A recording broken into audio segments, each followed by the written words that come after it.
Residence schools తో మంచి చదువుతో పాటు all round development. Right age లో రైట్ ఫౌండేషన్ తో రెసిడెన్స్ స్కూల్స్ ఇప్పుడు హైదరాబాద్ అంతటా. చలో మనతో పాటు బీఆర్ఎస్ సీనియర్ నాయకులు దేవిప్రసాద్ గారు జరుగుతున్నారు. దేవిప్రసాద్ గారు నమస్తే. దేవిప్రసాద్ గారు, మనం చూస్తున్నాం తెలంగాణను సాధించుకున్న తర్వాత, కొట్లాడి సాధించుకున్న తర్వాత కేసీఆర్ గారు పరిపాలనను ప్రతి ఒక్కరి చేరువ చేయాలి, ప్రతి గడపకు దగ్గర తీసుకెళ్లాలనే ఆలోచనతో ఒక సమున్నతమైన సంకల్పంతో జిల్లాల పునర్విభజన చేపట్టారు. కేవలం వ్యవస్థ నిర్మాణమే కాదు, కలెక్టరేట్ల నిర్మాణం కూడా జరిగిన సందర్భం మనం చూసాం. కానీ ప్రస్తుతం పూర్తిగా రాష్ట్ర సర్కార్ ఊడగొట్టే ప్రయత్నం చేస్తుంది అని చెప్పేసి ఒక వార్త మనం ప్రధానంగా చూస్తున్నాం. మంత్రుల ప్రకటనలు కూడా ఆ దిశగానే కనిపిస్తూ ఉన్నాయి. ఎట్లా చూడాల్సిన అవసరం ఉంది? జిల్లాల జోలికి వస్తే అగ్గి రాజేస్తామని నిన్న బీఆర్ఎస్ వర్కింగ్ ప్రెసిడెంట్ కేటీఆర్ గారు కూడా ప్రభుత్వానికి తీవ్ర హెచ్చరిక చేశారు. గుడ్ మార్నింగ్ రాజు గారు, వీక్షకులకు శుభోదయం. అంటే నిన్న రేవంత్ రెడ్డి గారు చేసినటువంటి ప్రకటన కానీ, అంతకుముందు మంత్రులు చేసినటువంటి ప్రకటన కానీ, రేవంత్ రెడ్డి గారేమో ఒకవైపు జిల్లాలు పునర్వ్యవస్థీకరిస్తాం, జిల్లాలకు సంబంధించినటువంటి అశాస్త్రీయంగా జరిగింది, అంత ఆదరబాదరగా చేసిండ్రు, రేషలేషన్ లేదు, పాపులేషన్ లేదు అనేటువంటి అనేక కుంటి సాకుల పేరు మీద పరిపాలన ప్రజల చెంతకు ప్రభుత్వాన్ని తీసుకొచ్చినటువంటి ఒక అద్భుతమైనటువంటి పరిపాలనను దూరం చేయడానికి జరుగుతున్నటువంటి ఒక కుట్ర అనేటువంటి విషయాన్ని మనం చాలా స్పష్టంగా ఇలా అర్థం చేసుకోవాల్సినటువంటి అవసరం. ఒకవైపేమో న్యాయమూర్తితో జడ్జి ద్వారా మేము విచారిస్తాం, ప్రజల దగ్గరికి పోతాం, వినతులు స్వీకరిస్తాం, వినతులు స్వీకరించిన తర్వాత జిల్లాలో ఏ ఉండాలో ఏ ఉండొద్దో నిర్ణయిస్తామని ఒకవైపు రేవంత్ రెడ్డి చెప్తా ఉంటే, ఒకవైపు పొన్నం ప్రభాకర్ లాంటి మంత్రి వాళ్ళు హుస్నాబాద్ను మేము సిద్దిపేట నుంచి తీసేస్తామని ఒకరు, 17 పార్లమెంట్ సీట్లు ఉంటాయి కాబట్టి 17 ఉండాలని చెప్పి మొత్తంగా కూడా ఇవాళ తెలంగాణ ప్రజలు ఒక గందరగోళం రేపేటువంటి ప్రయత్నం చేస్తాం.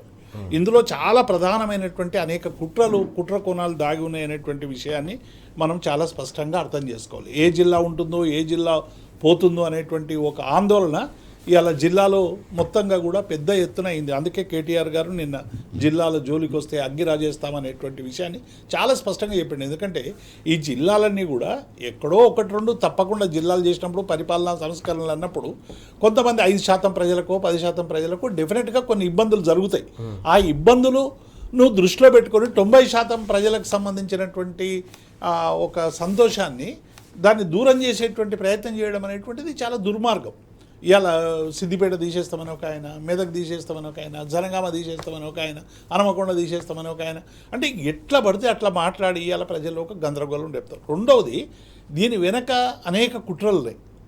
అంటే మనం చాలా స్పష్టంగా చేయాలంటే ఇవాళ నిరుద్యోగులు అందరూ కూడా మీరు 2-3 రోజులు చూస్తారు, హైదరాబాద్లో 2 లక్షల ఉద్యోగాలు ఇస్తామని గద్దెనెక్కినటువంటి కాంగ్రెస్ పార్టీ ఇవాళ నిరుద్యోగుల నోట్లో మట్టి కొట్టి ఇవాళ లైబ్రరీలకు తాళమేసి విద్యార్థుల్ని బయటకు రాకుండా ఎట్లా నిర్బంధిస్తున్నదో మనం చూసినాం.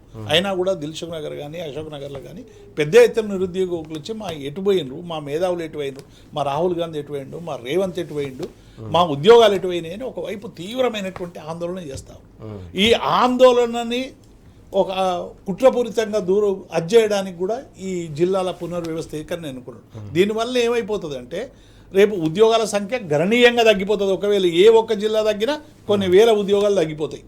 రెండవది, అట్లాగే జిల్లాలో ఉద్యోగాలకు పట్టు నోటిఫికేషన్లు అన్నీ కూడా 2 సంవత్సరాల వరకు ఆగిపోయే ప్రమాదం ఉంది.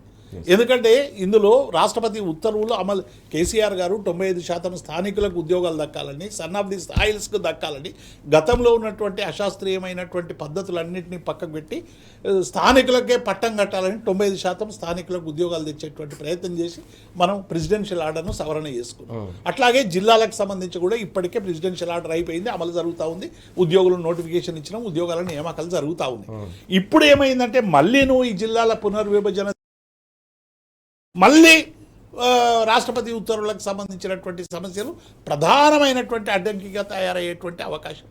కాబట్టి దీన్ని ఎట్లా చేస్తారనేటువంటి విషయం మీద కూడా ఇలా ఉద్యోగుల్లో నిరుద్యోగుల్లో చాలా ఆందోళన ఉంది. 2 సంవత్సరాల వరకు ఉద్యోగాలు రావు రాజు గారిగా. నోటిఫికేషన్లను ఎత్తగొట్టడానికి, నోటిఫికేషన్లు ఇవ్వకపోవడానికి జరుగుతున్నటువంటి కుట్ర అనేటువంటిది రెండోది. మూడవది, ఇలా ఎంపీటీసీ జెడ్పీటీసీ ఎన్నికలు జరపాలి. ఒకవేళ జిల్లాలను అటు ఇటు జరిగితే జిల్లా పరిషత్ చైర్మన్లు కానీ రేపు జరిగితే ఎన్నికలు, నువ్వు జిల్లా పరిషత్ చైర్మన్లు అయినాక ఆయన తగ్గిస్తావు ఆయనకు సంబంధించినటువంటి భాగాన్ని. కాబట్టి ఇవన్నీ కూడా ఏంటంటే దీని వెనక చాలా కుట్రకూరమైన, ఒకవైపు జెడ్పీటీసీ ఎంపీటీసీ ఎన్నికల్ని ఎత్తగొట్టి 42% రిజర్వేషన్ ఇస్తామని కామారెడ్డి డిక్లరేషన్ ఎత్తగొట్టేటువంటి ప్రయత్నం ఒకవైపు, పరిపాలనా సౌలభ్యాన్ని దూరం చేసేటువంటి పద్ధతి ఒకవైపు, మూడవది ఇవాళ నిరుద్యోగుల విషయంలో కొట్టేది ఒకటి, ఉద్యోగుల సంఖ్య గణనీయంగా తగ్గి ప్రమోషన్లు తగ్గడం నువ్వు ఒకటి చాలా స్పష్టంగా అర్థం చేసుకోవాలి. ఇవాళ కేసీఆర్ ఆనవాళ్ళు లేకుండా చేస్తామని చెప్పి చాలా ప్రగల్భాలు పలుకుతూ ఉన్నాడు. కేసీఆర్ ఆనవాళ్ళు తీసేయడం అనేటువంటిది ఈ ప్రపంచంలో ఎవరికైనా సాధ్యమవుతుందో రాజు గారు? తెలంగాణ రాష్ట్ర సాధకుడు కేసీఆర్ గారు తెలంగాణ రాష్ట్రాన్ని చావరోవో తేల్చుకొని సబ్బండ వర్గాలను ఏకం చేసి అందరినీ కలిపి కూడగట్టి ఒక విశాల ప్రజా ఉద్యమాన్ని నిర్మించి అలా తెలంగాణ తీసుకొచ్చిన నాయకుడు. తెలంగాణ అంటే కేసీఆర్, కేసీఆర్ అంటే తెలంగాణ. నువ్వు ఇప్పుడు మండలాలు ఎన్టీ రామారావు పెట్టిపోయిండు. బీఆర్ఎస్ పార్టీగా టీఆర్ఎస్ పార్టీగా తెలుగుదేశంతో ఎంత వైరుధ్యం ఉన్నప్పటికీ కూడా మేము ఎన్టీ రామారావు మండలాలు పెట్టిండు కాబట్టి మండలాల వ్యవస్థ తీసి కమండలాల వ్యవస్థ పెడతామని కేసీఆర్ ఏమనలే కదా.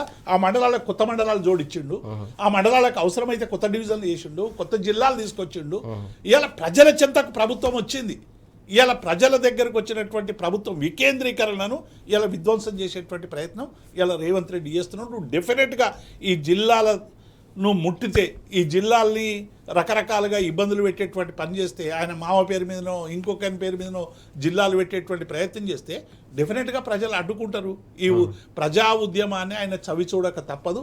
కాబట్టి ఇప్పటికైనా ఈ పరిపాలనా వైఫల్యాల్ని పక్కకు జరపడానికి, ఇచ్చిన హామీల్ని ఇంకొకటి చేయడానికి చేసేటువంటి కుట్రలో భాగం తప్ప ఇంకొకటి కాదు. మనం చూస్తూ ఉన్నాం, పూర్తిగా పరిపాలనా వైఫల్యాల నుంచి కప్పిపుచ్చుకునేందుకు, ప్రజల దృష్టిని మళ్లించేందుకు రకరకాల కొత్త అంశాలను తెరపైకి తీసుకొస్తున్నారు. ఇందులో భాగంగా అన్నిటికంటే ముఖ్యంగా కేసీఆర్ గారి ఆనవాళ్లు చేరిపేస్తామన్న రాజకీయ కక్ష సాధింపులో భాగంగా ఏకంగా తెలంగాణలో జిల్లాలను రద్దు చేయాలన్న ప్రభుత్వం ఆలోచన ఏదైతుందో ఇది అత్యంత దారుణం అని చెప్పేసి దేవిప్రసాద్ గారు తీవ్ర ఆగ్రహం వ్యక్తం చేస్తున్నారు. ఈ క్రమంలోనే కేటీఆర్ గారు కూడా చాలా స్పష్టంగా హెచ్చరిక జారీ చేసిన పరిస్థితి. జిల్లాల జోలికొస్తే అగ్గి రాజేస్తామని, అందుకోసమే కేటీఆర్ గారు కూడా స్పష్టమైన హెచ్చరిక రాష్ట్ర ప్రభుత్వానికి చేశారనే అంశాన్ని కూడా దేవిప్రసాద్ గారు ప్రస్తావిస్తున్న సందర్భాన్ని మనం చూస్తూ ఉన్నాం.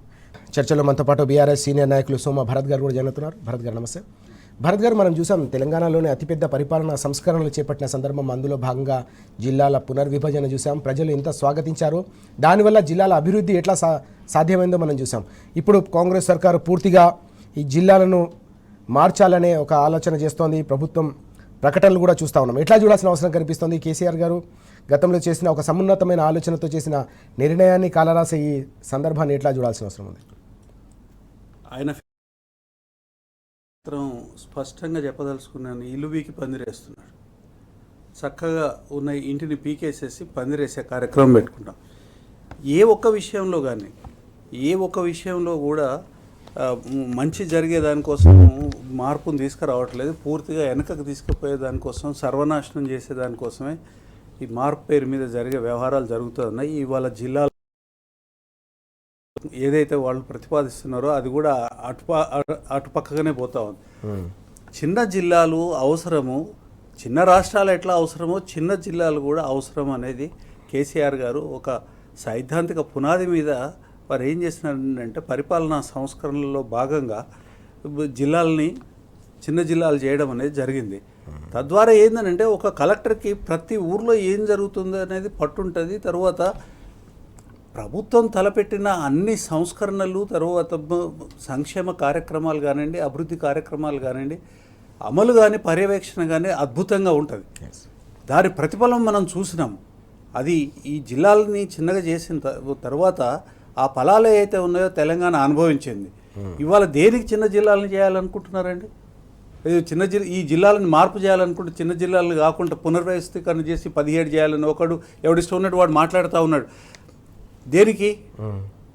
ముఖ్యంగా ఇవాళ అనేక సమస్యలలో తెలంగాణ ప్రజలు కొట్టుకుమిట్టుకులాడే పరిస్థితిని కాంగ్రెస్ ప్రభుత్వం 2 సంవత్సరాలలోనే తీసుకొని వచ్చింది.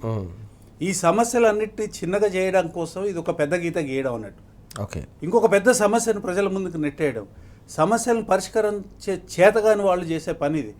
ఇవాళ అనేక సమస్యలు వీళ్ళకి పరిపాలన చేతగాని తనానికి ఇవాళ అనేక సమస్యలు ప్రజలు ఎదుర్కొంటూ ఉన్నారు. ఈ ఎదుర్కొంటున్న సమస్యల్ని పరిష్కరించే సత్తా లేని ఈ ప్రభుత్వం ఇవాళ ఏంటంటే ఈ కార్యక్రమాన్ని ముందు పెట్టింది. అన్నిటికన్నా ముఖ్యంగా ఇంతకుముందు దేవిప్రసాద్ గారు చెప్పినారు, ఏంటంటే ఈ రాష్ట్రంలో తెలంగాణలో కాంగ్రెస్ ప్రభుత్వం ఉన్నన్ని రోజులు ఒక్క ఉద్యోగం కూడా ఇచ్చే ఉద్దేశం లేదనేది నిరూపించే దానికోసమే ఈ పునర్వ్యవస్థీకరణ చేస్తూ ఉన్నారు. పునర్వ్యవస్థీకరణ అంతకు మునుపు జిల్లాలని చిన్న జిల్లాలుగా చేసి స్థిరీకరించిన తర్వాత జోనల్ వ్యవస్థకి కేంద్ర ప్రభుత్వం నుంచి కొట్లాడి దాన్ని వెనకాలబడి కేసీఆర్ గారు అత్యంత అంటే దేశంలో ఎవరు కూడా అంత తొందరగా జోనల్ వ్యవస్థని కేంద్ర ప్రభుత్వంతో ఆమోదించుకోవడం అనేది జరగలేదు. అంటే దానికి ఏంటంటే కాన్స్టిట్యూషనల్ అమెండ్మెంట్ అవసరం ఉంటుంది. ఆ కాన్స్టిట్యూషనల్ అమెండ్మెంట్ కూడా చేసేసేసి స్థానికులకే తెలంగాణలో పుట్టిన ఉద్యోగాలు వచ్చేటట్టుగా ఏర్పాటు చేసి పెట్టిన వ్యవస్థ ఏదైతుందో ఆ వ్యవస్థని ఇవాళ కుప్పగూల్చే దానికోసం, హైదరాబాద్ని ఫ్రీ జోన్ చేసే దానికోసం, చంద్రబాబు నాయుడు గారికి దక్షిణ ఇచ్చే దానికోసం తెలంగాణ నిరుద్యోగులని పనంగా పెడుతున్నాడు రేవంత్ రెడ్డి. ఓకే, ఎన్నికలకు ముందు వాళ్ళకి 2 లక్షల ఉద్యోగాలు సంవత్సరానికి ఇస్తాను అని వాగ్దానం చేసి ఇవాళ వాళ్ళకి అసలు వాళ్ళ కాళ్ళ కింది భూమినే పెకిలించే కార్యక్రమం ఇవాళ ఈ ప్రతిపాదనతో ముందుకు తీసుకుపోతున్నారు. ఇంకొక విషయాన్ని మీరు గమనించాలి, రేవంత్ రెడ్డి ప్రభుత్వం ఏర్పడినప్పటి నుంచి ప్రజలు గమనించాల్సిన అవసరం ఉంది. ఒక్క కన్స్ట్రక్టివ్ నిర్మాణాత్మకమైన ఒక పని చేయలేదు. అది చేయకపోగా కేసీఆర్ గారు చేసిన అన్ని పనులన్నింటినీ కూడా దాన్ని సర్వనాశనం చేసేదానికోసం ప్రజలకు ఉపయోగపడే పనులన్నీ ఏదైతే కేసీఆర్ గారు చేసిండ్రో వాటిని ఎత్తేసేసి ప్రజల్ని సమస్యల సుడిగుండంలో వేసేదానికోసం ఆయన చేస్తున్న పనిలో ఇదొకటి. అంతే తప్ప దీనివల్ల ఉపయోగం లేదు, దీనివల్ల ఏ రకమైన లాభం ప్రజలకు రాదు, పైనుంచి విపరీతమైన నష్టాలు. అందుకనే దీన్ని పూర్తిగా వ్యతిరేకించాల్సిన అవసరం ఉన్నది. ప్రజలు ఆలోచించాలి. ఇది ఎట్లా ఉందంటే ఉన్న నాలుకకు కొండ నాలుకకు మందిస్తే ఉన్న నాలుక బీకపోయినట్టు ఈ పరిపాలన మొత్తం. కాబట్టి దీన్ని ఖచ్చితంగా కేటీఆర్ గారు చెప్పినట్టుగా మహాప్రళయాన్ని సృష్టించాల్సిన అవసరం ఉంది. తెలంగాణ అస్తిత్వానికి, తర్వాత నిరుద్యోగులకు ఉద్యోగం రావాలనే కోరికకి పూర్తిగా ఇది గొడ్డలి పట్టు. దీన్ని వ్యతిరేకించాల్సిన అవసరం ఉన్నది. దీని మీద అసలు ఈ ప్రభుత్వం ఉండాలనా లేకపోతే ఈ జిల్లాలు ఉండాలా అనే కాడికి పోవాల్సిన అవసరం ఉంది. చాలా కీలకమైన అంశం ఇది. ప్రభుత్వం ఉండాలా లేక జిల్లాలు ఉండాలా అనేది తెలంగాణ సమాజం తేల్చి చెప్పాలని స్పష్టంగా భరత్ గారు పిలుపునిస్తున్న సందర్భం కూడా కనిపిస్తోంది. ఈ క్రమంలోనే ఈ జిల్లాల జోలికొస్తే ఊరుకునే ప్రసక్తే లేదని బీఆర్ఎస్ వర్కింగ్ ప్రెసిడెంట్ కేటీఆర్ గారు కూడా ప్రభుత్వానికి బీఆర్ఎస్ పక్షాన అల్టిమేటం జారీ చేసిన అంశం కూడా మనం చూస్తూ ఉన్నాం. ఇక్కడ దేవిప్రసాద్ గారు మరొక కీలకమైన అంశం, ఇందులో భాగంగానే హైదరాబాద్కు సంబంధించిన ఫ్రీ జోన్ కుట్ర కూడా జరుగుతుందనే మరో అంశం కూడా ప్రధానంగా మనం చూస్తున్నాం. తెలంగాణ ఉద్యమం సందర్భంగా కూడా ఫ్రీ జోన్ అంశం తెరపైకి వచ్చినప్పుడు ఎలా తెలంగాణ సమాజం అంతా కూడా తిప్పికొట్టిందో, కేసీఆర్ గారి సారథ్యంలో మహోద్యమ నిర్మాణం ఎట్లా జరిగిందో మనం చూసాం. మరోసారి ఈ అంశాన్ని తెరపైకి తీసుకురావడాన్ని ఎట్లా చూడాల్సిన అవసరం ఉంది? రాజు గారు, ఇంతకుముందు భరత్ గారు చెప్పినట్టు ఒక రాష్ట్రపతి ఉత్తర్వులు రావాలంటే ఒక్కొక్క రాష్ట్రం జీవితకాలం వెయిట్ చేసేటువంటి సందర్భం. అంటే సహజంగా స్థానిక ఆకాంక్షల్ని కేంద్ర ప్రభుత్వాలు పట్టించుకోవు. అది కాంగ్రెస్ అయినా బీజేపీ అయినా రెండైనా ప్రాంతీయ అస్తిత్వాలకు పూర్తిగా వ్యతిరేకంగా ఉన్నటువంటి పార్టీలు ఒకే తిండి కావాలి, ఒకే బట్ట కట్టాలి, ఒకే గూడు ఉండాలి, ఒకే ట్యాక్స్ ఉండాలని చెప్పి ప్రజల మధ్య విభేదాలు సృష్టించేటువంటి పార్టీలు ఉన్నటువంటి ఫెడరల్ వ్యవస్థలో ఈ జోనల్ సిస్టమ్ అమలు కావడం అనేటువంటిది ఒక చాలా తీవ్రమైనటువంటి విషయం. కానీ కేసీఆర్ గారు అటు రాష్ట్రపతిని ఒప్పించి, ప్రధానమంత్రిని ఒప్పించి, ఇక్కడ అన్ని సంఘాల కన్సిడరేషన్లు తీసుకొని స్థానికులకు ఉద్యోగాలు దక్కాలనేటువంటి ఒక గొప్ప నిర్ణయం తీసుకున్నాడు. ఎందుకంటే ఫ్రీ జోన్ ఉద్యమం కేసీఆర్ స్వయంగా నడిపిండు కాబట్టి, అనుభవం ఉన్నటువంటి నాయకుడు కాబట్టి, ఫ్రీ జోన్ వల్ల ఎంత ముప్పు వస్తుందో తెలుసు కాబట్టి వారు ఆ ప్రయత్నం కూడా ఎందుకంటే తెలంగాణ ఉద్యమానికి ఒక మూల ఆయువు పట్టే ఫ్రీ జోన్ మీ అందరికి కూడా తెలుసు. ఆ రోజు సుప్రీంకోర్టు తీర్పు వస్తే దానికి వ్యతిరేకంగా విస్ఫోటనంలా ఎగిరిపడినటువంటి ఉద్యమం ఒక విశాల ప్రజా ఉద్యమంగా మారినటువంటి నేపథ్యంలో ఇలా తెలంగాణ రాష్ట్ర సాధనకు ఒక ప్రధానమైనటువంటి అంశం అయింది. ఇవాళ ఫ్రీ జోన్ పేరు మీద హైదరాబాద్ను ఇవాళ మనకు జిహెచ్ఎంసీ 3 కార్పొరేషన్లు ఇవన్నీ కడితే ఇది హైదరాబాద్ అస్తిత్వం మీద దాడి. రాజుగారు, డెఫినెట్గా ఇవాళ హైదరాబాద్ అస్తిత్వం మీద, సికింద్రాబాద్ అస్తిత్వం మీద మా శ్రీనివాస్ యాదవ్ గారు వీళ్ళందరూ కూడా పోరాటం చేస్తూ ఉన్నారు. ఎందుకంటే సికింద్రాబాద్ అస్తిత్వమే మాయమయ్యేటువంటి ప్రయత్నం చేస్తూ ఉన్నారు. దీనివల్ల జోన్ వల్ల ఏమైపోతుందంటే రేపు ఫ్రీ జోన్ ఇచ్చి ఇప్పటికీ ఆదిత్యనాథ్ దాస్ లాంటి వాళ్ళు ఎలక్ట్రిసిటీ డైరెక్టర్లుగా ఉండేటువంటి ఆంధ్ర వాళ్ళు మళ్ళందరినీ డంప్ చేసుకొని చంద్రబాబు శిష్యుల రంగం అంతని కూడా ఇలా పరిపాలనా రంగంలో ఇరికియడానికి చేస్తున్నటువంటి ఒక కుట్రలో భాగమే. అంటే తెలంగాణకు ఉద్యోగాలు లేవు, 2 ఏళ్ళు కాదు, రేవంత్ రెడ్డి ప్రభుత్వం దిగిపోయేంత వరకు ఎవరికే ఒక ఉద్యోగం రాదు. ఇవాళ జిల్లాల కుట్ర అదే ప్రధానమైనటువంటి కుట్ర. కాబట్టి దీనివల్ల చాలా ఇబ్బందులు వచ్చేటువంటి అవకాశం మనకు చాలా స్పష్టంగా కనబడతా ఉంది. ఎందుకంటే 95% అనేటువంటిది స్థానికులకు ఉద్యోగాలు దక్కాలనేది ఒక చాలా ముఖ్యమైనటువంటి అంశంగా కేసీఆర్ గారు తీసుకొని స్థానికులకు ఉద్యోగాలు ఇప్పుడు ఆదిలాబాద్లో గోండులకు కానీ లేకుంటే అక్కడ ఉండేటువంటి ఆదివాసులకు కానీ ఆదిలాబాద్ జిల్లాలో ఒక ఉద్యోగం దక్కాలంటే దక్కనటువంటి పరిస్థితి. అటువంటి స్థితి నుంచి ఇవాళ కొమరం భీం జిల్లాలో 95% ఇలా ఆదివాసులకు ఉద్యోగాలు దక్కే విధంగా కేసీఆర్ గారు చేసిండు. ఇది మామూలు విషయం కాదు, ఇది చాలా గొప్ప గొప్ప విప్లవాలు వస్తాయి తప్ప ఇటువంటి సమస్యల్ని పరిష్కరించినటువంటి సందర్భం. కానీ కేసీఆర్ గారు ఒక దూరదృష్టితో ఈ విషయాలని ఆలోచించి అసమానతలు తగ్గించాలి, అన్ని వర్గాలకు సమాన ప్రాతినిధ్యం దక్కాలి, ముఖ్యంగా సన్నాబ్ది సాయిల్స్కి అవసరమైనటువంటి గౌరవం దక్కాలని జోనల్ అంటే ఏదో ఒక రాష్ట్రపతి ఉత్తర్వు కాదు, అది తెలంగాణ ప్రజల ఆత్మగౌరవానికి సంబంధించినటువంటి అంశం. దాని మీదనే కదా తెలంగాణ ఉద్యమం వచ్చింది. ఇలా ఉన్న ఉద్యోగాలను కొట్టిపోయి రేపు మళ్ళీ ఇక్కడ గ్రూప్ 1లలో మొత్తం ఆంధ్ర వాళ్ళని నింపడానికి చేస్తున్నటువంటి తతంగం ఇది రేవంత్ రెడ్డి గారు. ఇలా డెఫినెట్గా తెలంగాణ ప్రజలందరూ కూడా స్పందించాల్సినటువంటి అవసరం ఉంది. ఇలా మళ్ళీ ఒక సకల జనుల సమ్మె లాంటిది రూపుదిద్దుకోవాల్సినటువంటి ప్రాతిపాదిక ఏర్పడతా ఉన్నది. ఎందుకంటే జిల్లాలు చేయడం అనేటువంటిది ఇది చాలా, నేను ఇంతకుముందు చెప్పినట్టు మండలాల వ్యవస్థను చాలా మంది చాలా వ్యతిరేకించారు. కానీ ఇవాళ వస్తున్నటువంటి సమాజంలో వికేంద్రీకరణ అనేది ఎంత గొప్ప ఫలితాలు తీసుకొచ్చింది. ఇవాళ జనగామ జిల్లా లాంటిది కావచ్చు, సిద్దిపేట నుంచి మేము సంగారెడ్డి పోవాలంటే మా స్వీయ అనుభవం రాజు గారు పొద్దున్నే 6 గంటలకు లేచి బస్టాండ్లో నిలబడితే తప్ప 11 గంటలకు మేము సంగారెడ్డికి చేరుకునేటువంటి పరిస్థితి లేదు. అటువంటి సందర్భం నుండి ఇలా సిద్దిపేటలో ఒక 5 నిమిషాల్లో మా కలెక్టరేట్ కార్యాలయానికి మా ప్రజలు చేరుకోగలుగుతున్నారు. మెదక్ ఒక సుదీర్ఘకాలం పోరాటం చేసింది, మెదక్ పేరు మీద మాకు జిల్లా ఉంది లేదని. ఇప్పుడు పార్లమెంట్ పేరు మీద పెడితే ఒక జిల్లా పెట్టి మొత్తం జిల్లాలు ఎగ్గొడతావా? ఈ జిల్లాలను ఏం చేస్తావు అంటే తెలంగాణ ప్రజల బతుకును చిందరవందర చేస్తావు. ఇల్లు వీకి పందిరేసినని భరత్ గారు చెప్పినట్టు ఇవాళ నిజంగానే ప్రజలు ఇల్లు వీసి పీకి పందిరేసిన ఈ రేవంత్ రెడ్డి ప్రభుత్వం ఉండాలా, ఇవాళ జిల్లాలు ఉండాలా అని తేల్చుకోవాల్సినటువంటి సందర్భం వచ్చింది. ఒక జిల్లాల అంశమే కాదు, ఇవాళ మొత్తం వికేంద్రీకరణ, ఇవాళ అన్ని రకాల పరిపాలన సౌలభ్యాన్ని పరిపాలన సంస్కరణని దూరం చేసేటువంటి ప్రయత్నాలు ఫలితాలు కూడా ఎగ్జాక్ట్లీ. ఇవాళ నీకు కలెక్టర్ అక్కడ ఉండడం పరిపాలన ఫలితంగా మూలంగానే కదా ఇవాళ వికేంద్రీకరణ చేయడం మూలంగా ఒక జిల్లాకి ఒక మెడికల్ కాలేజీ, ప్రజా ఆరోగ్యం ఎంత మెరుగైనది, పచ్చదనం ఎంత మెరుగైనది, అటవీ అభివృద్ధి ఎంత మెరుగైనది, పల్లె పరిశుభ్రత ఎంత మెరుగైనది, పట్టణ పరిశుభ్రత ఎంత మెరుగైనది.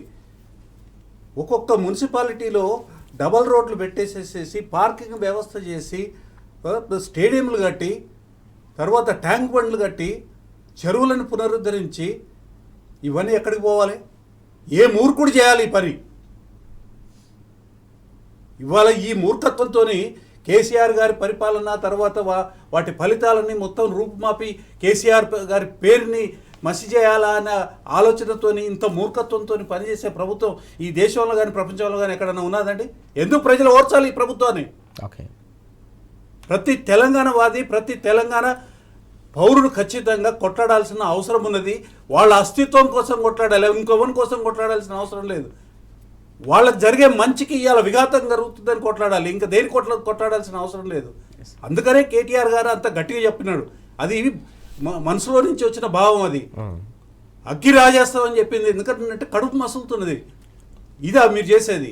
మిమ్మల్ని మార్పు కోసం ప్రభుత్వంలోకి తీసుకొని వస్తే మీరు ఇవాళ సర్వనాశన కార్యక్రమాన్ని ఎంచుకొని సర్వనాశనం చేస్తా ఉన్నంటే ఏం చేస్తారు ప్రజలు? ఇప్పుడు భరత్ గారు చెప్పినట్టు ఇప్పుడు హైదరాబాద్ ఫ్రీ జోన్ చేస్తే మరి హైదరాబాద్ అస్తిత్వం ఎటు పోవాలి? హైదరాబాద్ జిల్లా ప్రజలందరూ ఎక్కడ పోవాలి? కోట్ల మంది ప్రజలందరూ ఎటు పోవాలి? ఇది చాలా సీరియస్ ఇష్యూ రాజుగారు. ఇది ఏదో కేసీఆర్ ఆనవాళ్ళను మార్చేస్తామంటే కేసీఆర్ గారు తన ముద్రను వేయడానికి ఈ పనులను చేయలేదు. తెలంగాణ ప్రజల ఆకాంక్షల్ని సమున్నతంగా గౌరవించాలని ఆయన ఈ పనులను చేసిండు. ఆయన పేరు కేసీఆర్ కిట్టు ఆయన పేరు రావాలనో, లేకుంటే కాళేశ్వరం కడితే తనను రోజు తలుచుకోవాలనో, 24 కరెంటు వెలుగుతుంటే తనను మా రోజు జ్ఞాపకం చేసుకోవాలని చేయలేదు. ఒక సుదీర్ఘకాలం తల్లాడిన తెలంగాణకు, కంటతడి పెట్టిన తెలంగాణకి ఓదార్పుగా ఈ సమస్యలన్నీ పరిష్కరించాలని తపనతో చేసినటువంటి పనులు. ఈ పనులన్నింటినీ కూడా మీరు తెలంగాణ ప్రజలకు దూరం చేస్తా, 2 పూటలు అన్నం తింటున్నటువంటి తెలంగాణ రైతుకు నేను నోట్లో మట్టి పెడతా, రైతు భరోసా ఇయ్యా, రైతు బంద్ ఇయ్యా, కళ్ళాలను పట్టించుకోను, రైతు వేదికలను పట్టించుకోను, రుణమాఫీని పట్టించుకోను, నిరుద్యోగ భృతి ఇవ్వా, ఏం చేసుకుంటారో చేసుకోండి. ఇది ఏం పరిపాలన ఇది? ఇలా ప్రజలు సీరియస్గా ఆలోచించాలి. ఆయన తీసుకురావడానికి ప్రయత్నం చేసిన మేధావులందరూ కూడా ఆ గూళ్ళ నుంచి బయటకు వచ్చి కనీసం మీ నోరిప్పండి మహాప్రభులారా అని విజ్ఞప్తి చేస్తాం. మనం చూస్తున్నాం తెలంగాణకు సంబంధించిన అస్తిత్వాన్ని దెబ్బతీసే ఒక కుట్ర కొనసాగుతున్న నేపథ్యంలో తెలంగాణకు సంబంధించిన ప్రతి ఒక్కరు కూడా దీనిపై స్పందించాల్సిన అవసరం కనిపిస్తోందని స్పష్టంగా దేవిప్రసాద్ గారు అలాగే భరత్ గారు కూడా పిలుపునిస్తున్న సందర్భం మనం చూస్తున్నాం. సకల సంఘటితంగా తెలంగాణ సమాజం యావత్తు కూడా ఈ కుట్రలను తిప్పికొట్టాల్సిన సమయం ఆసన్నమైందనే అంశాన్ని కూడా ప్రస్తావిస్తున్న పరిస్థితి మనం చూస్తా ఉన్నాం. దేవిప్రసాద్ గారు, మనం చూసాం ఇంతకుముందు చాలా కీలకమైన అంశం మరొకటి కూడా కనిపిస్తూ ఉంది. ఓవైపు జిల్లాలకు సంబంధించిన వ్యవహారం తెలంగాణ సమాజాన్ని ఆందోళనకు గురి చేస్తూ ఉంటే, మరోవైపు రైతులను నీళ్లకు సంబంధించిన వ్యవహారం కూడా అంతకంటే ఎక్కువ ఆందోళనకు గురి చేస్తోంది. తాజాగా జరిగిన పరిణామం బాబు కోసం పోలవరం నల్లమల సాగర్పై సుప్రీంకోర్టులో రేవంత్ సర్కార్ అస్త్రసన్యాసం చేసిన అంశంపై హరీష్ రావు గారు అలాగే ఇతర మంత్రులు, మాజీ మంత్రులు కూడా తీవ్రస్థాయిలో ఆగ్రహం వ్యక్తం చేశారు. ఎట్లా చూడాలి ఈ ఇష్యూని మనం? ఇప్పుడు రాజుగారు, అంటే తెలంగాణ మన విషాదం ఏమైపోయిందంటే, తెలంగాణ రాష్ట్రం రాకముందు తెలంగాణ నీటి హక్కుల కోసం, తెలంగాణ వనరులను కాపాడుకోవడం కోసం, తెలంగాణ మానవాళిని ఎట్లా జీవన ప్రమాణాలు పెంచాలనేటువంటి ఆలోచనలు చేయాల్సినటువంటి ఒక సందర్భంలో ఇవాళ మళ్ళీ 9.5 ఏళ్ల కేసీఆర్ పాలన తర్వాత ఈ 2 ఏళ్ల విధ్వంసంలో మళ్ళీ మనం 2014 ముందు ఉన్నటువంటి మన అనేక విషయాల్ని మళ్ళీ తెర మీదకి తెచ్చేటువంటి ప్రయత్నం రేవంత్ రెడ్డి చేస్తున్నాడు. ఇంతకుముందే మనం చెప్పినాం, ఉద్యోగాల్లో ఎట్లా ఇతరులను కుక్కాలనే ప్రయత్నం చేస్తున్నాడు. ఈ నీళ్లను కూడా మొత్తంగా యథేచ్ఛగా ఆంధ్రప్రదేశ్కు తరలించడానికి ఈయన చేస్తున్నటువంటి ఒక నాటకం నిన్న స్పష్టంగా కోర్టులో పరమైనటువంటి విషయాలు ఏంటంటే, నిన్న అర్హత లేని ఒక పిటిషన్ వేసి, అంటే ఈ పిటిషన్ ముందు ఏం జరిగిందో మనం అందరం కూడా చెప్పినాం. మేము అటు చంద్రబాబు నాయుడు కూర్చొని పంచాయతీ తెలుసుకుందామని చెప్పి ఆయన మాట్లాడడం, వీళ్ళ కమిటీకి పోవడం, నేను పోను బంగచర్ల మీటింగ్ అని చెప్పి మీటింగ్ పోవడం, ఎజెండాలో అది ఇరికించడం, ఒక కమిటీ వేయడం, ఆ డిపిఆర్ వాపస్ రావడం మన పాలమూరు రంగారెడ్డికి సంబంధించి. తెలంగాణ ప్రజల్లో పెద్ద ఎత్తు వ్యతిరేకత వచ్చిన తర్వాత ఏదో మేము నీళ్ళ కస్టోడియన్గా ఉన్నామని చెప్పి మాటలు మాట్లాడడం, గత ప్రభుత్వ కాలంలోనే నీటికి మరణ శాసనం రాసినని ఒక దుష్ప్రచారం చేయడం. నిన్న ఇటువంటి పిటిషన్ వేసి నిన్న సుప్రీంకోర్టు చెప్పింది కదా, మీరు పోయి వేరే ఫామ్లో రండి అని చెప్పేటువంటి ప్రయత్నం చేసి, అంటే కావాలని ఇది ఎట్లాగూ వీగిపోవాలి, ఎట్లాగూ రిజెక్ట్ కావాలి, స్వేచ్ఛగా తెలంగాణ ప్రాంత జలవనరులన్నీ కూడా ఆంధ్ర కట్టబెట్టాలనేటువంటి ఒక కుట్రపూరితమైనటువంటి కోణంలో ఈ పిటిషన్ వేసింది అనేటువంటి. గతంలో పాలమూరు రంగారెడ్డికి సంబంధించి రైతులతో పిటిషన్లు వేసి ఆపిండ్రు కదా తెలంగాణ ఆంధ్రప్రదేశ్ ప్రభుత్వం. మరి తెలంగాణ ప్రభుత్వానికి ఏం సోయి ఉన్నది? హరీష్ రావు చెప్పేదాకా మీకు డిపిఆర్ వాపసు వచ్చింది, ప్రజలకు చెప్పారు. హరీష్ రావు చెప్పేదాకా నల్లమల సాగర్ గురించి చర్చే రాదు. కేసీఆర్ గారు చెప్పేదాకా పాలమూరు డిండి మీద తెలంగాణ ప్రజలు చర్చకే రాదు. ఒక ప్రెస్ మీట్ పెట్టి కేసీఆర్ గారు వచ్చి పాలమూరు మీద జరుగుతున్నటువంటి అన్యాయాన్ని ప్రజలకు వివరిస్తే ఇవాళ పిచ్చి కోతుల్లాగా ఎగిరిపడతా ఉన్నారు మంత్రులు వీళ్ళందరూ కూడా. అసలు మీకు చేతనైతే మీరు నీటిని కాపాడండి, తెలంగాణ ప్రజల హక్కులు కాపాడడానికి ఫైట్ చేయండి, కానీ ఉన్న నీటిని మళ్ళీ యథేచ్ఛగా ఆంధ్రప్రదేశ్కి పంపడానికి చేసేటువంటి చర్యల్ని ఇలా డెఫినెట్గా ఇది పెద్ద ఎత్తున తెలంగాణ ప్రజలందరూ కూడా సీరియస్గా, ఒక్క అంశం కాదు, నేను ఎందుకు వికేంద్రీకరణను విధ్వంసం చేస్తుంటే ఇదే కారణం. ఇలా కేసీఆర్ గారు ఇంత కష్టపడి కాళేశ్వరము నిర్మాణం చేసిన, పాలమూరు రంగారెడ్డి 95% పనులు పూర్తి చేసిన, కాకతీయ మిషన్ చేసిన, ఎందుకు చేసిండు రాజుగారు? తెలంగాణ రైతాంగానికి అవసరమైనటువంటి నీళ్ళు ఇవ్వాలి, విద్యుత్ ఇవ్వాలి, తద్వారా రైతులు బాగుపడాలి, వ్యవస్థ పరంగా ఉండాలని చెప్పి రైతు బంధు అనేటువంటి ఒక అద్భుతమైన స్కీమ్ని తెచ్చి ఆదుకునేటువంటి ప్రయత్నం చేసిండు. ఇవాళ మొత్తంగా కూడా రైతుల సంబంధించినటువంటి కళను చెదిరేగొట్టేటువంటి ప్రయత్నం చేస్తున్నాడు కదా, మట్టి వచ్చేటువంటి ప్రయత్నం చేస్తున్నాడు కదా. డెఫినెట్గా దీని మీద ఒక్క వర్గం కాదు ఇవాళ. ఎందుకు మేము సకల జనుల సమ్మె లాంటిది జరగాలని మాలాంటి వాళ్ళం ఎందుకు కోరుకుంటున్నాం అంటే, ఎందుకు సకల జనుల సమ్మె ఒక శాశ్వత పరిష్కారం అవుతుంది అనుకున్నాం ఆనాడు మేము. ఈ సకల జనుల సమ్మె చేయడం వల్ల కేంద్ర ప్రభుత్వం దిగొచ్చి తెలంగాణ ప్రకటిస్తే తెలంగాణ ప్రజలందరూ కూడా సజావుగా తమ హక్కుల్ని కాపాడుకొని కేసీఆర్ నాయకత్వంలో ముందుకు పోతారని మేమందరం కూడా ఆ రోజు కలలు కన్నాం. ఇవాళ మళ్ళీ ఏమైపోయింది, మా కళలను ఛిద్రం చేసి మళ్ళీ మరొక సకల జనుల సమ్మెకు పోర్చినటువంటి పరిస్థితి ఎందుకు వచ్చిందంటే రైతాంగం దోపిడీకి గురవుతూ ఉంది, రైతాంగం కన్నీళ్లు పెడతా ఉంది, ఉద్యోగులు కన్నీళ్లు పెడుతున్నారు, నిరుద్యోగ యువకులు కన్నీళ్లు పెడుతున్నారు, తెలంగాణ వాదులంతా అస్తిత్వం మీద దాడి జరుగుతుందని బెంబేలెత్తిపోతున్నారు, పోరాట రూపమైన బతుకమ్మను మార్చేటువంటి ప్రయత్నం చేసిండ్రు. ఇవాళ మొత్తంగా కూడా గత ప్రభుత్వం వికాసాన్ని విధ్వంసంగా చిత్రీకరించేటువంటి ఓ దుర్మార్గమైనటువంటి పని చేస్తూ ఉన్నారు. నీటి విషయంలో కూడా ఇలా చాలా సీరియస్గా ఒక్కొక్క బొట్టు అనేది మన తెలంగాణ ఏది జీవనాధారానికి ఒక మెట్టు లాంటిది. మీరు ఇట్లా టీఎంసీలే తరలించుకొని పోయి ఇష్టం వచ్చినట్టు చేస్తూ ఉంటే మీరు నామమాత్రంగా కోట్లకు పోయి నామమాత్రంగా పెట్టి గతంలో కూడా ఈ 6 ఫ్రీ జోన్ మీద పెట్టినటువంటి అడ్వకేట్లు ఎవరిని పెట్టిర్రు రాజు గారు గతంలో? భరత్ గారు చెప్తారు, ఎవరినో ఏ రాష్ట్రమోనో తీసుకొచ్చి అడ్వకేట్ను తీసుకొచ్చి పెడితే వానికి 6 పాయింట్ ఫార్ములా ఏం తెలుసు, తెలంగాణ ప్రజల ఆకాంక్షలు ఏం తెలుసు, 6 జోన్ల సిస్టమ్ ఏం తెలుసు చెప్పకుండా మన కేసులన్నీ వీగిపోయే విధంగా ప్రయత్నం చేశారు. కేసీఆర్ గారు వచ్చినా కదా తెలంగాణ సోయినటువంటి అడ్వకేట్లను పెట్టి తెలంగాణ సోయినటువంటి వాళ్ళను తెలంగాణ కమిట్మెంట్ ఉన్న వాళ్ళను న్యాయవాదులను పెట్టి కొన్ని హక్కులైనా సాధించుకునేటువంటి ప్రయత్నం చేసినాం. మళ్ళీ ఈ హక్కులన్నీ కూడా కొల్లగొట్టేటువంటి ప్రయత్నం జరుగుతూ ఉంది. డెఫినెట్గా దీని మీద అన్ని రంగాలలో పోరాటం చేసినట్టే ఈ నీటి రంగానికి సంబంధించి కూడా ఒక ఉధృతమైనటువంటి పోరాటం రావాల్సినటువంటి అవసరం ఉంది. Yes sir. భరత్ గారు, మీరు సీనియర్ న్యాయవాదిగా కూడా ఉన్నారు. నిన్న జరిగిన ఈ పరిణామాన్ని మనం ఎట్లా అర్థం చేసుకోవాలి? తెలంగాణకు సంబంధించి తెలంగాణ రైతాంగానికి తెలంగాణ జల హక్కులకు పొంచి ఉన్న ప్రమాదాన్ని మనం ఎట్లా అంచనా వేయాల్సిన అవసరం ఉంది? దీనికి కొంత నేపథ్యాన్ని మనం మాట్లాడుకోవాల్సిన అవసరం ఉంది. 2013లో తెలంగాణ అంటే ఆంధ్రప్రదేశ్ రీఆర్గనైజేషన్ చట్టం తయారు చేసేదానికి ముందు ముసాయిదాలోనే తెలంగాణ ఆంధ్రాకు సంబంధించిన నీటి జలానికి సంబంధించిన డిస్ప్యూట్స్ రెజల్యూషన్ వచ్చే వరకు ఒక టెంపరీ అరేంజ్మెంట్ ఒకటి ప్రతిపాదించి దాన్ని ఆమోదింపజేసినారు పార్లమెంట్లో. దానికి భాగస్వామ్యులు ఎవరు? ఆనాడు పార్లమెంట్లో ఇద్దరు సభ్యులు ఉన్నాం. దానికి ఆమోదం చెప్పింది ఎవరు? BJP, Congress, TDP. దాన్ని ఏం రాసినారు అందులో? 34% ఏమో తెలంగాణకి, 66% ఏమో ఆంధ్రప్రదేశ్కి అని రాసిన. ఆ తర్వాత తెలంగాణ ఏర్పడిన తర్వాత రీఆర్గనైజేషన్ చట్ట ప్రకారము కేసీఆర్ గారు ఇమ్మీడియట్గా 17 రోజులలోనే తెలంగాణ ఏర్పడి అధికారంలోకి వచ్చిన 17 రోజులలోనే కేంద్ర ప్రభుత్వానికి మీరు అంతర్రాష్ట్రీయ ట్రైబ్యునల్ ఏదైతే ఉందో కృష్ణా వాటర్ డిస్ప్యూట్ మీద దానికి మా నీటి పంపకం తెలంగాణకి ఆంధ్రప్రదేశ్ మధ్యన నీటి పంపకం చేయండి అని ఉత్తరం రాశారు. కనీసం ఒక 32 సార్ల కేసీఆర్ గారు స్వయంగా పోవడమా, లేకపోతే అధికారులను పంపించడమా, మంత్రుల గ్రూపును పంపించడమా, అనేక సందర్భాలలో కొట్లాడడం జరిగింది. చివరికి కేంద్ర ప్రభుత్వం చెల్లించకపోతే మొత్తం బీజేపీ ప్రభుత్వమేనండి ఆనాటి నుంచి ఈనాటి వరకు. చెల్లించకపోతే కోర్టులో సుప్రీంకోర్టులో కేసు వేయడం జరిగింది, ఇది ట్రిబ్యునల్కి పంపించమని చెప్పి. ఓకే. ఆ తర్వాత కేంద్రం చెల్లించి మీరు ఆ కేసు వెనకకు తీసుకోండి, మేము ట్రిబ్యునల్కి పంపిస్తామని ట్రిబ్యునల్కి పంపించినారు.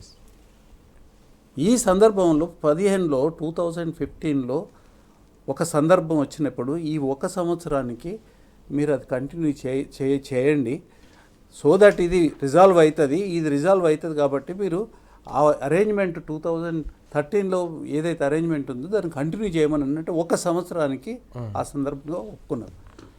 వేరే మార్గం కూడా లేదు. ఎందుకు అని అంటే అక్కడ బీజేపీ ప్రభుత్వంతో టీడీపీ పార్టీకి పొత్తున్నది. ఓకే. సో వాళ్ళు పరిష్కరిస్తామని పబ్లిక్గా ఒక విశ్వాసాన్ని కలిగించే ప్రయత్నం చేసినారు. దాన్ని మనం నమ్మాల్సిందే, నమ్మకుండా వేరే మార్గం లేదు. ఓకే.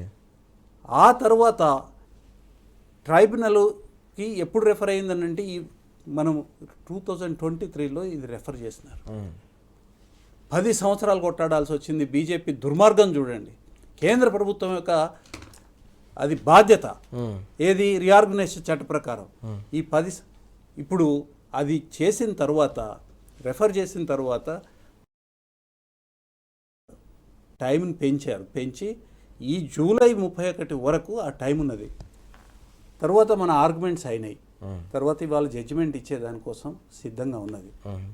నికర జలాల పంపకం ఏదైతే ఉన్నదో, నికర జలాలు మిగులు జలాల పంపకం ఏదైతే ఉన్నదో అది పెండింగ్ ఉన్న సందర్భంగా దాని మీద కాన్సన్ట్రేట్ చేసుకోవాలన్నా, లేకపోతే ఏదైనా పొయ్యి ఇవాళ ఎందుకు వెయిట్ చేయలేకపోతున్నాడండి చంద్రబాబు నాయుడు? ఎందుకు వెయిట్ చేయలేకపోతుంది? దాంట్లో మర్మం తెలుసుకోవాల్సిన అవసరం ఉన్నది కదా.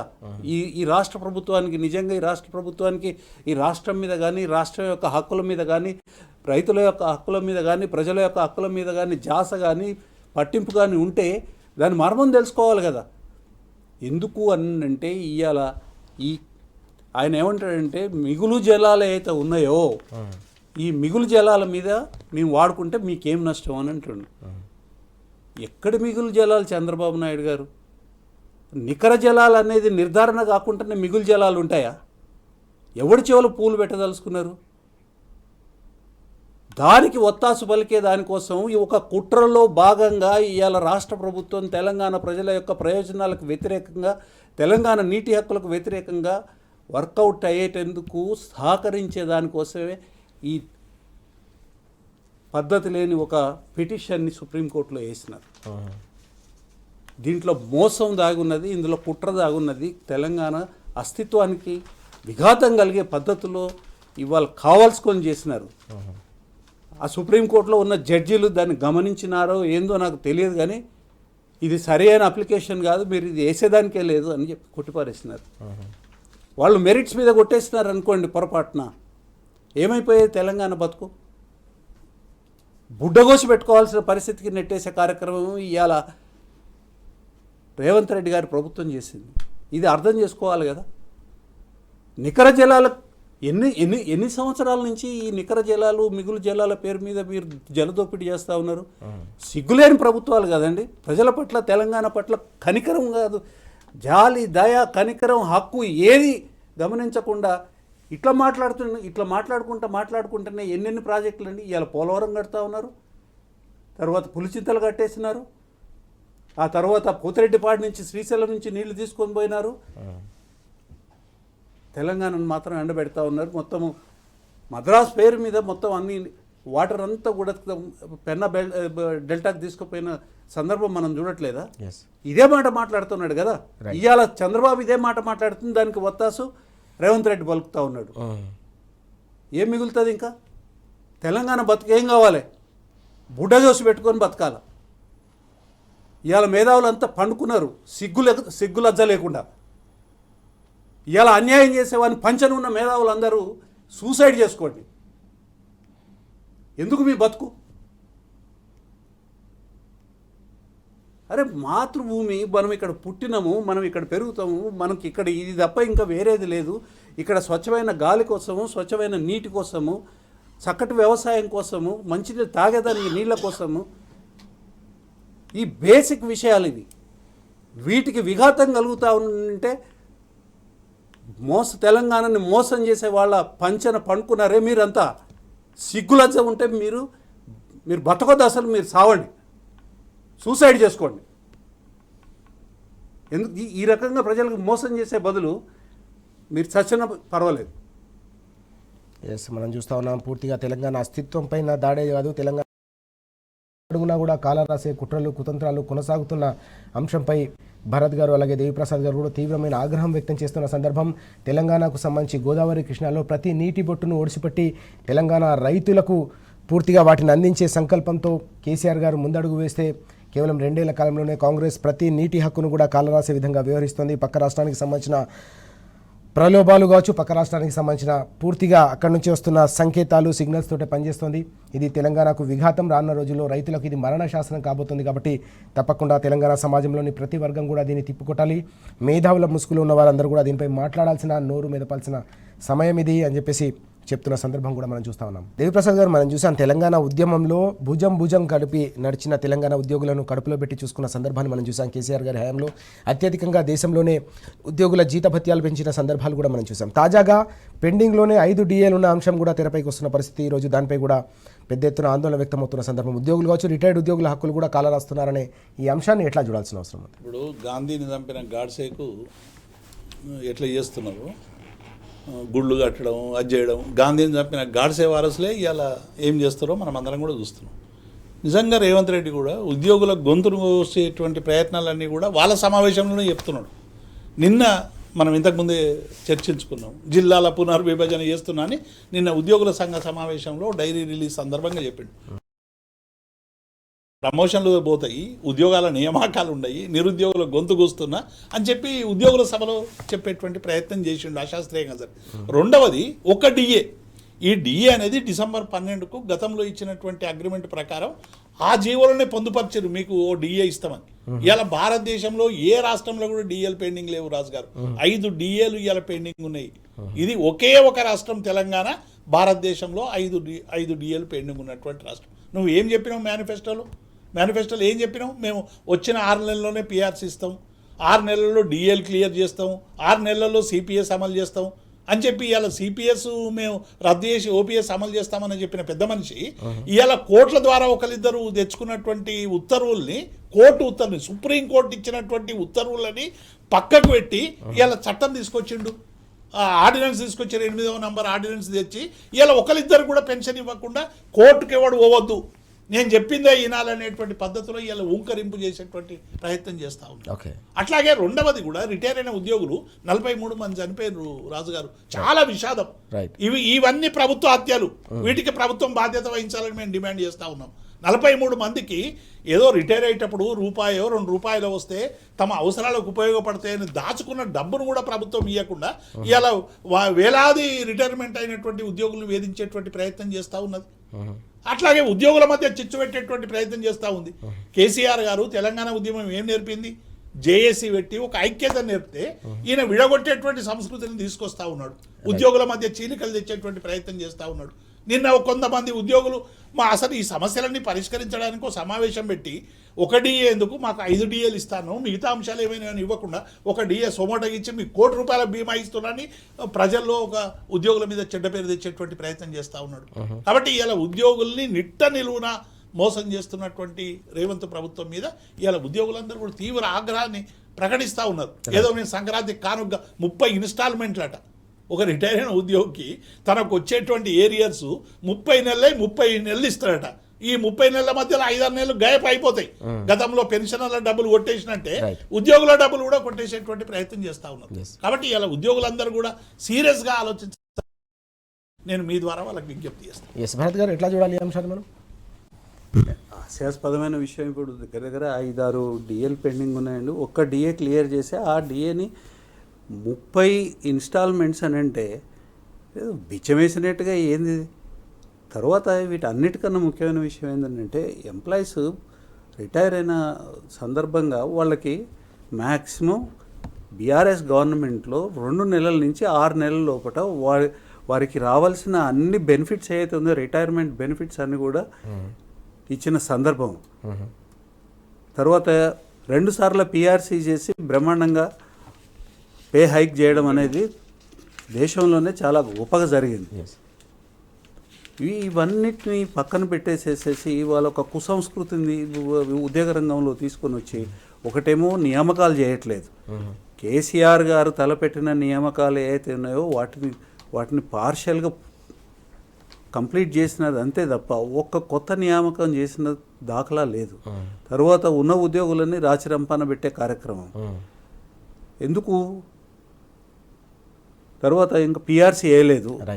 ఎన్నికల ముందు ఏదైతే వాగ్దానాలు చేసినారో ఆ వాగ్దానాలు అన్నిటిని కూడా ఇవాళ మర్చిపోయి ప్రతి రంగంలో ప్రజల్ని వాళ్ళ మానసిక పరిస్థితిని దిగజారేటట్టుగా చేసి ఆత్మహత్యలకు పురిగొల్పుతుందండి ప్రభుత్వం. రిటైర్డ్ ఎంప్లాయీస్ దగ్గర 40 మంది ఆత్మహత్య చేసుకున్నారు. అంటే ఈ ప్రభుత్వం అంటే ఆత్మస్థైర్యాన్ని పెంచాలా? ప్రభుత్వం అందుకనే మీకు ఒకటే చెప్తాను నేను, 2 విషయాలలో మాత్రం స్పష్టంగా ప్రతి దాంట్లో కూడా అదే పాలసీ ఉంది రేవంత్ రెడ్డి గారు గవర్నమెంట్. రైట్ ఇల్లుబికి పందిరేసేది, తెలంగాణ అస్తిత్వాన్ని దెబ్బతీసేది. రైట్ ఇది రేవంత్ రెడ్డి ప్రభుత్వం. Yes right. మనం చూస్తున్నాం, ఓవైపు నిరుద్యోగుల గొంతు కోస్తూ ఉన్నారు, మరోవైపు ప్రభుత్వ ఉద్యోగులు అలాగే రిటైర్డ్ ఉద్యోగులకు ఇచ్చిన హామీలను కూడా కాలరాస్తున్న నేపథ్యంలోనే ప్రభుత్వ ఉద్యోగుల్లో రోజు కూడా తీవ్రమైన ఆగ్రహవేశాలు వ్యక్తమవుతున్నాయి. తప్పకుండా దీనిపై గొంతెత్తుతాం, ప్రభుత్వం మెడలు వంచేందుకు రానున్న రోజుల్లో పోరాటాలు మరింత ఉధృతం చేస్తామని దేవిప్రసాద్ గారు కూడా స్పష్టం చేస్తున్న సందర్భం. దీంతో పాటు ప్రభుత్వ వైఖరిని భరత్ గారు తీవ్ర స్థాయిలో మండిపడుతున్న అంశం కూడా మనం చూస్తూ ఉన్నాం. Thank you very much Bharat గారు, దేవిప్రసాద్ గారు చర్చలో పాల్గొన్నందుకు థ్యాంక్ యూ. ఇది వాటి వార్తలు వాస్తవాలు. నమస్తే.